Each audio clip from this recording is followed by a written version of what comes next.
Hey guys, it's Mr. Nightmare here, and I'm sorry I haven't been able to post any new videos for the past couple of weeks. I have been severely busy. Anyway, while I was away, I did manage to find two more chapters of Love, Laughter, and Insanity, written by x-saviour-x. Sadly, the story does end at chapter 5. There is no new updates whatsoever. So I hope you guys enjoyed chapter 4 of Love, Laughter, Insanity. And if you guys want more creepypasta fan fictions out there, please hit that like button, comment, subscribe to this channel if you guys want more creepypastas. Until then, let's get started. Joanne stared in sheer horror at what used to be her close friend. His monochrome shades and delusional eyes made her take a double take. His colorful appearance, his bubbly personality, it was all drained away. She couldn't understand what happened. He snippers to the trio of his arms, still holds Sam and Tara by the leg. His silvery eyes go to Joanne and grins intensely. Why so afraid? I thought you liked my new look, he giggled. Joanne didn't speak and only stare and keep her distance. Sam and Tara looked at the two, then back at each other, trying to figure out how to get free. Jack tightened his grip, making sure he did not let them slip out. The girls whimpered in pain. Tara began to crawl and pull herself free while Sam sat up, trying to pry the hands off her. Joanne, Tara shouts, attempting again, but once more being faulted. Joanne clenched her teeth together and looked at Jack. Jack, please, let them go. They have done nothing. Anything. Oh, on a contrary, little lolly. They have done enough. Same goes for those that I've taken care of already. He interrupted, squeezing the duo's legs once more. The girls whimpered again, feeling their legs were about to break any second. Joanne tries to think how to save them, but not much comes to mind as she continues speaking, hoping to distract Jack. What have they all done? And who else have you hurt? She shouted, fists balling up. Jack only smirked darkly, and it doesn't take long for Joanne to put two and two together. You killed. He giggled. You are so cute, Joanne. Didn't you honestly think that some random killer did it? And went after all your friends, even your parents, but left the rest of town alone? These two would have gone too, but they just got lucky. He glared at the friends, who were shaking and shrieking down. Joanne stared speechless, everything coming together in a blink, back the tears wanting to fall. Why? Her voice cracked. Jack only grinned more. Well, it was simple because I hated them all. But also because they were obstacles. They were trying to keep us away from being best friends. Your parents sent you away. After that, I sliced off their heads. Along with your friends. So I figured I'd just return the favor. Joanne hardly could believe what she was hearing and wanted to cover her ears and avoid listening further, but it continues to hear what the madman says. But it was too easy, and now you're here.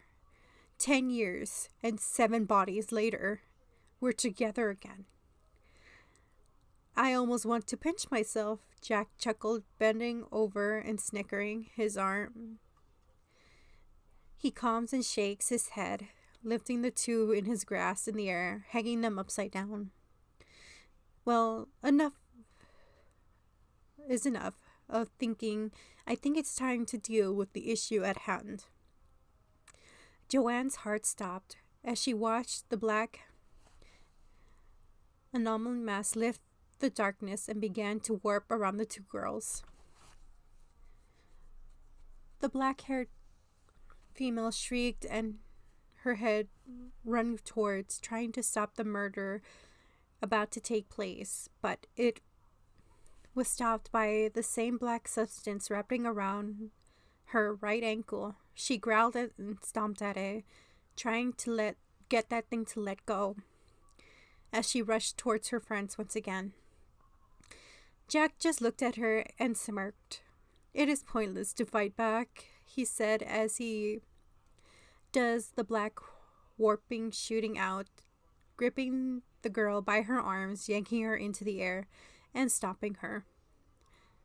Joanne screams in frustration and begins to wiggle to get let down. More masses come and warped around her like ropes to hold her still, as she shouted and fought still. Joanne looked up to see her friends were near covered in darkness. Jack just let them suffer in fear before they died, and the woman shakes her head. "Jack, please." "Joanne, that name is so old. It's Laughing Jack now," Jack said, smiling with an innocent before going to watch the two perish. Joanne began to think of what she can do to pose the slim chance that can only think of one. Her fears of tiding hold back to see it as her only chance to save her friends. "Jack, if you let them go, I'll do anything. Please." The monochrome clown peers up at the black-haired woman, curiously resting his eyes on her. "Anything you say?" he questioned.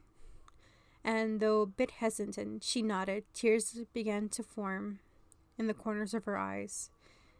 The clown looked away for a moment in thought before his eyes go wide as he smirked devilishly.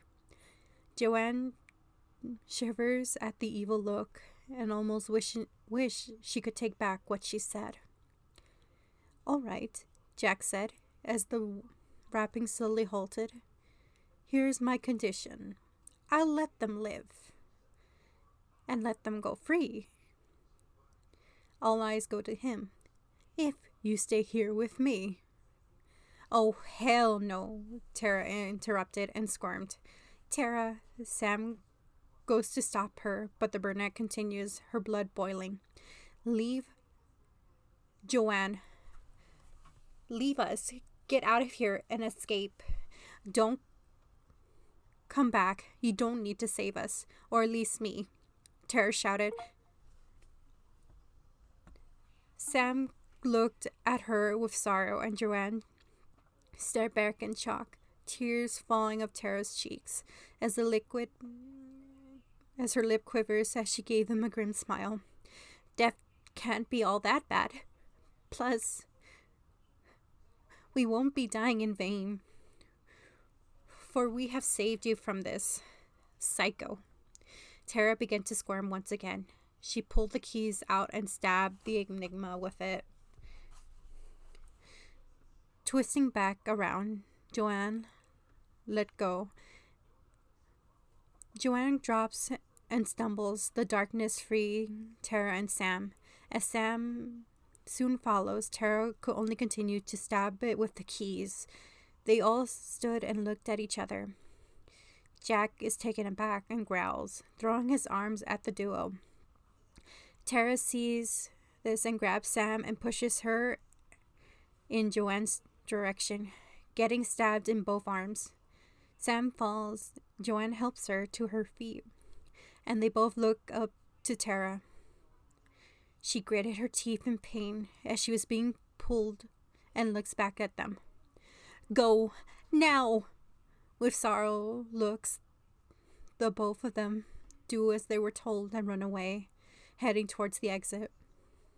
Jack looks back at them and glares after them. "No, you aren't leaving me again, Joanne." The black enigmas shot out at the two, rushing towards the tent, barely dodging them and still going. Tara watches after them before sighing, going back smiling. The two hop the fence at the abandoned amusement park and continue running. They run through the fields and finally reaching the streets, their lungs burning and their breath ragged. They bent over, clutching their breath and holding on to each other. Finally, they caught their breaths as they looked each other, then back where they just came from. "Tara," Sam mutters. Joanne bites her lips and remembers the events just minutes ago. Sorrow filled their hearts, and they take one last glance before making their way to now Sam's only apartment. Dull eyes watched them leave and growled, ensuring from the owner. "One down, one more to go. Then you will be mine, Joanne."